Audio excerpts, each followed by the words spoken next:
Hello and welcome back to my YouTube channel, where today we are doing the 2 EP review. Let me just alter this quickly, that's a bit better,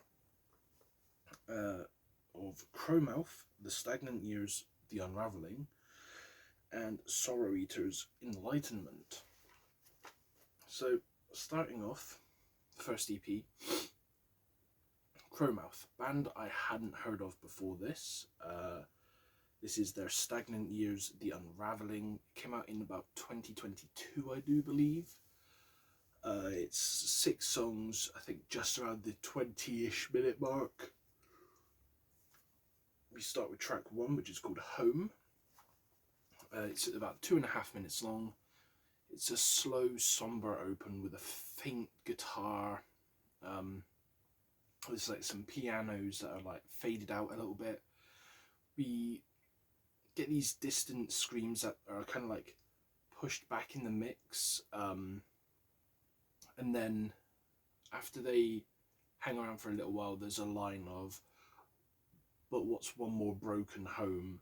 and that then leads to a ghastly awesome breakdown, and then the breakdown kind of just repeats that sentiment of "what's one more broken home."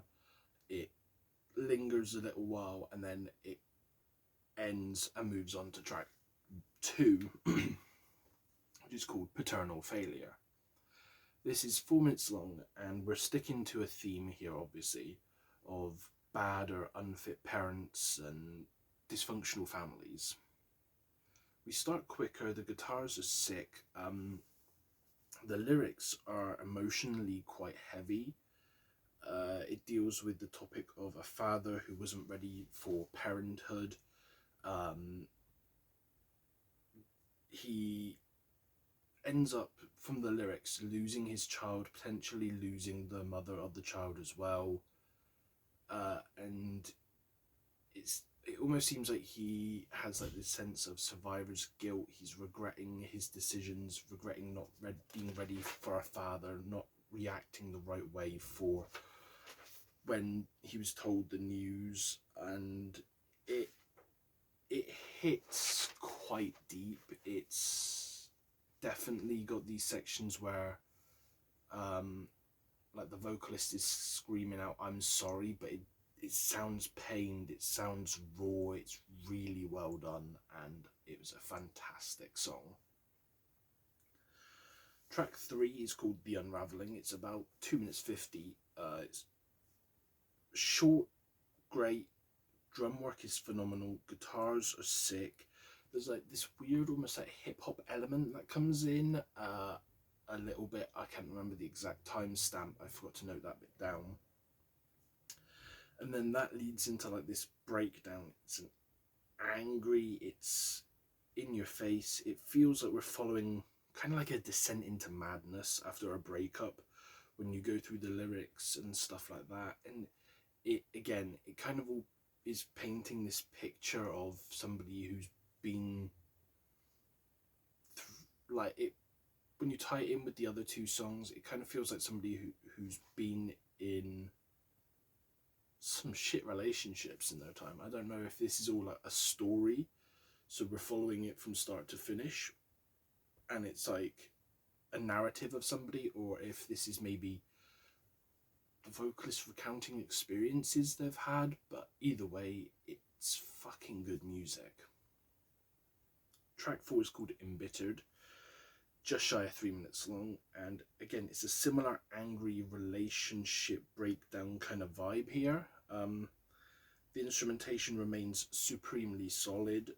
There's a great black take. The vocals are killing it, honestly. The vocals throughout this entire EP were really, really good. And lyrically, it's pretty much a doozy too. Like, there's some stuff I'm sure some people who have been through things could probably relate to. There's, you know, I think, if I remember correctly, one of the lines was like,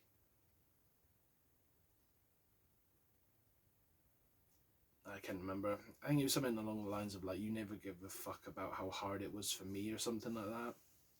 But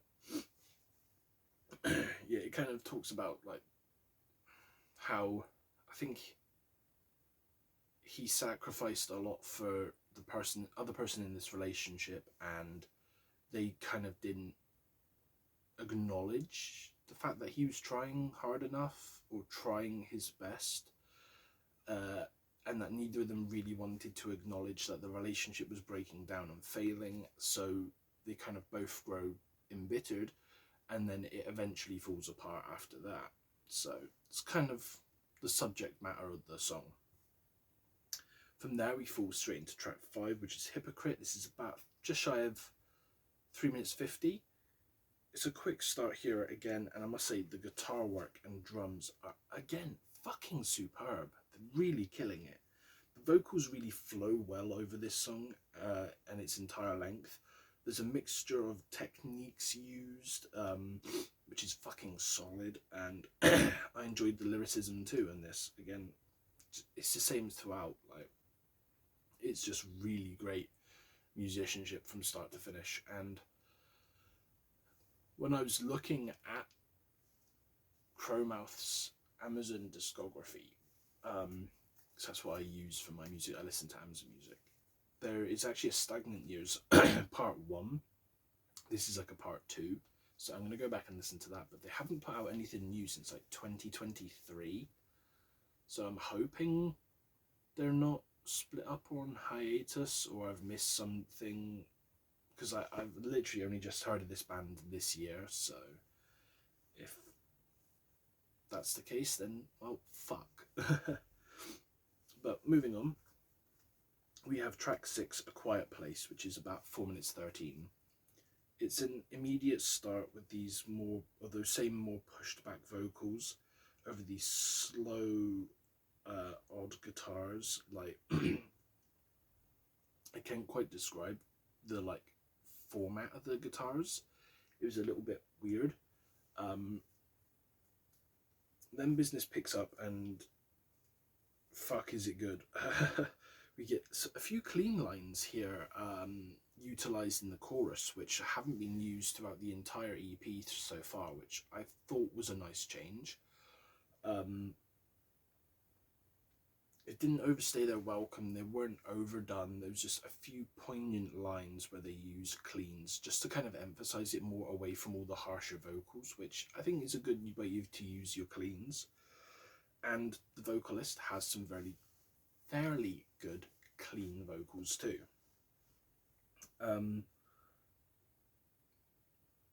I also wrote down that the way that the clean vocals were done kind of gives off this Jonathan Davies of Korn vibe to me. But yeah, also with this song, the ending 2 verses are just so good. But that is that. Which leads me to top tracks. I'd go Paternal Failure, because that one hit like a fucking freight train. Embittered, Hypocrite, Unraveling, A Quiet Place, and then Home. All fucking 6 songs are fantastic, but obviously I had to put them in an order. It was really hard. I loved all of them. So the fact that Home is the final one, that was mostly because it was the shortest lyrically, and it mostly served as a sort of an intro, more so than a full song, in my eyes, okay? But still really good. So moving on, we have EP2, Sorroweater, Enlightenment. Track 1 is called Spirit of Evil. It's just about 4.5 minutes long. We get some ambient thunder and rain, and these rapid drums kind of like bang along to the rainfall and stuff like this. And then the vocals come in almost whispered mid-tones. It starts to give like a narrative sort of delivery. Then the vocals after that become more growled. We see some higher tones used to differentiate between the styles. There's blasts of fast drumming, not quite blast beats, but like it's just like these random sections where it's like do do do do do do do do do do do do do. The guitar work is awesome. There's like this weird like break towards the end where there's like these faint chants or like choirs, and it's an insane opener. I really enjoyed it. Track 2 is called Limitless Genesis, and this was just over 4 minutes long.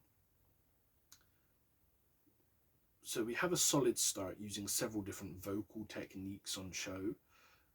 Drums quickly skitter, guitars bounce and twang almost. I've said less here about this song, but I enjoyed it a little bit more than the first one. But the reason I didn't say as much is because I kind of got lost in the song. And unfortunately with Sorroweater, I was looking for this EP on Genius like I did with Crowmouth's one, and I couldn't find lyrics for it anywhere. YouTube Music didn't have the lyrics. I could only find like the lyrics for the one track called Enlightenment. So yeah, which is track 3, Enlightenment, 3 minutes 38. Get a little bit of a build, which maybe a clip from a show, I'm not sure. Or something, it could be from a film or some sort of pop culture reference. I genuinely don't have a clue. It's a solid track. There's some good high tones showcased on this one. The drum work stole the show for me personally, but it was definitely a solid overall track. And again, I don't have too much to say because it was kind of getting a little bit late. I was doing this around 1 a.m. and I wasn't vibing as much with the Sorroweater EP as I did with the Crowmouth EP, weirdly. Track 4 is The Accuser and the Adversary, which is about 4.5 minutes long. We get a sick guitar and drum opening that gives way to vocals quickly.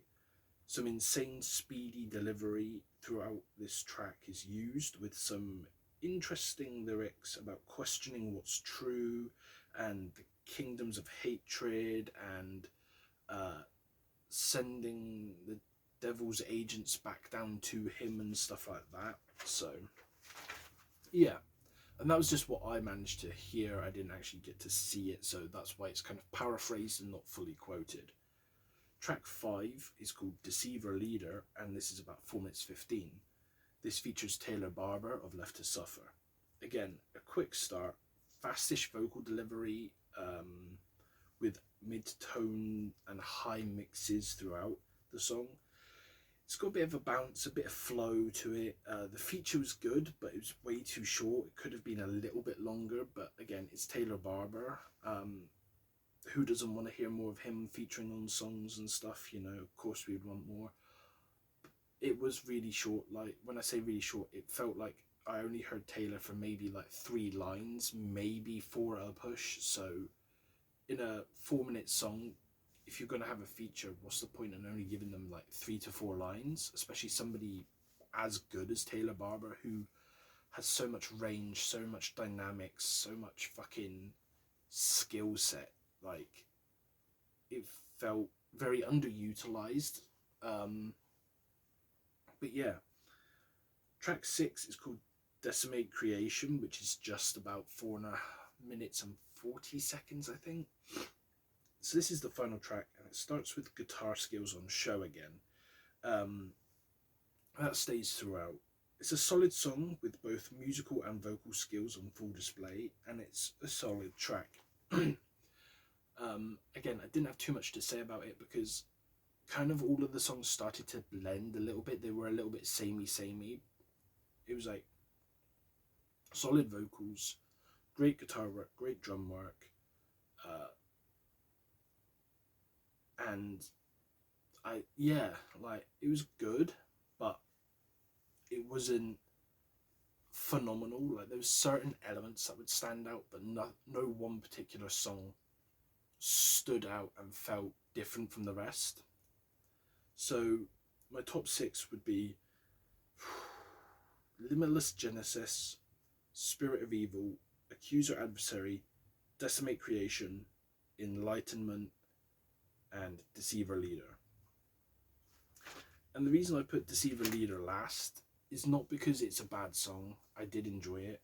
But again, I feel like that song could have been completely elevated if you had used the feature vocalist of Taylor Barber better. And yeah, that's the biggest downside to that for me, was the fact that the guest vocalist was underutilized. So with that being said, that is this 2 EP review wrapped up. The next video I will see you guys in is a Butcher Babies double album special. So a while ago they released 2 albums on the same day. They're part of each other. It's called An Eye for an Eye and Till the World's Blind. I've listened to a fair bit of both of these albums, and I know it's not the Butcher Babies' best work. So this is going to be interesting. I am probably going to suffer working on this. And this, I think, is the last album they put out before Carla Harris left to go and do her other projects. So, because now it's just Heidi. So, yeah, going to be an interesting one. Keep your eyes out for that in a couple of weeks' time.